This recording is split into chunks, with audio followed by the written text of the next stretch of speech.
In a world plagued by conflict and geopolitical tensions, wars often result in devastating consequences for innocent civilians. However, there are those who find opportunities amidst the chaos. Today we dwell into the dark underbelly of the Russia-Ukraine war and uncover the shocking truth about who profited from this tragedy. Welcome to Who Profited from the Russia-Ukraine War. As the world grappled with the aftermath of Russia's invasion of Ukraine, an unexpected group emerged as some of the biggest winners: the hedge funds. Analysis conducted by Unearthed, Greenpeace's investigative journalism unit, and Lighthouse reports revealed that the world's top 10 hedge funds made staggering profits estimated at nearly $2 billion. These profits were generated from trading in two crucial food commodities, grain and soybeans, leading up to and immediately following the invasion. The spike in global food prices triggered by the conflict presented an opportunity that hedge funds eagerly seized upon. Olivier de Schutter, co-chair of the International Panel of Experts on Sustainable Food Systems, denounced the actions of these hedge funds, accusing them of betting on hunger and exacerbating the crisis. The effects of their actions were felt by vulnerable populations around the world. The soaring food prices not only added to the existing burden of a global cost of living crisis, but also intensified hunger levels among the world's poorest. Speculation in food commodities, driven by financial investors seeking to capitalize on uncertainty, contributed to an unjust price bubble that further marginalized those in need. While governments had previously agreed to take action during the 2008-2009 food price crisis, little has been done since. Doug Parr, the chief scientist at Greenpeace UK, condemned the lack of regulation and transparency in commodity markets, stating that the trading system prioritizes profit over purpose. It wasn't just hedge funds that profited from the crisis. The world's 20 largest food companies also reaped windfall profits as food prices surged during the COVID-19 pandemic and the Russian invasion.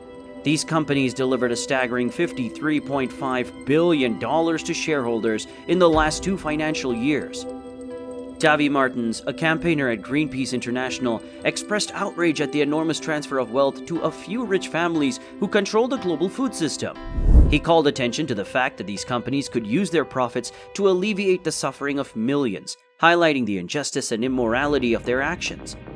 The urgent need for stricter regulations and transparency in commodity markets cannot be ignored. Experts, including de Schutter, emphasized the importance of imposing restrictions on the size of investors' positions in food commodities and implementing better market oversight. Speculation's impact on food prices also drew concerns in the United States, with figures like Cindy McCain warning about the consequences of profiteering during times of crisis. Food security, she emphasized, is not just a community issue, but a national security problem. The global community has started taking note of the dire consequences of uncontrolled speculation and profiteering in times of conflict. The European Union has initiated a review of its rules on excessive speculation, signaling a willingness to address the issue. However, doubts remain about the extent of regulators' appetite for intervention. Governments must not succumb to complacency, as the decline in food prices over the past 11 months does not guarantee long-term stability. The International Monetary Fund has issued a stark warning that many vulnerable countries still face heightened food insecurity. The impact of excessive speculation on food prices exacerbates the struggles of millions of people worldwide, pushing them further into the depths of poverty and hunger.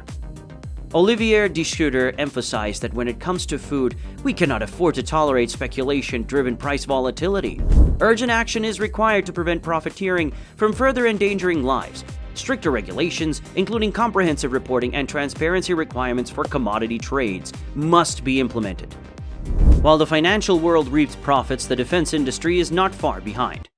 Raytheon and Lockheed Martin, major arms manufacturers, capitalized on the Russia-Ukraine conflict, selling thousands of Javelin anti-tank missiles and Stinger missiles worth millions of dollars. The global arms race intensifies as countries like Germany announce multi-billion-dollar contracts for advanced fighter aircraft and next-generation anti-tank weapons. Companies like Thales, BAE, Lockheed Martin, and Rheinmetall have experienced significant increases in their share prices, reaping the benefits of escalating tensions. Notably, most NATO countries have pledged to sustainably increase their defense budgets as a percentage of GDP. As governments allocate more resources to military endeavors, questions arise about the prioritization of arms industry profits over essential needs, such as food security. Amidst the chaos of the conflict, Powerful food corporations such as ADM, Bunge, Cargill, and Louis Dreyfus have recorded immense profits, while innocent civilians suffer the consequences of war. These giants of food insecurity continue to thrive, widening the gap between the rich and the vulnerable. The Russia-Ukraine war has brought forth a disturbing reality: the exploitation of crises for personal gain. As the world grapples with the aftermath, it is imperative that we address the systemic issues that allow hedge funds, food companies, and arms manufacturers to profit from human suffering. Join us next time as we continue to uncover the hidden truths behind the conflicts that shape our world.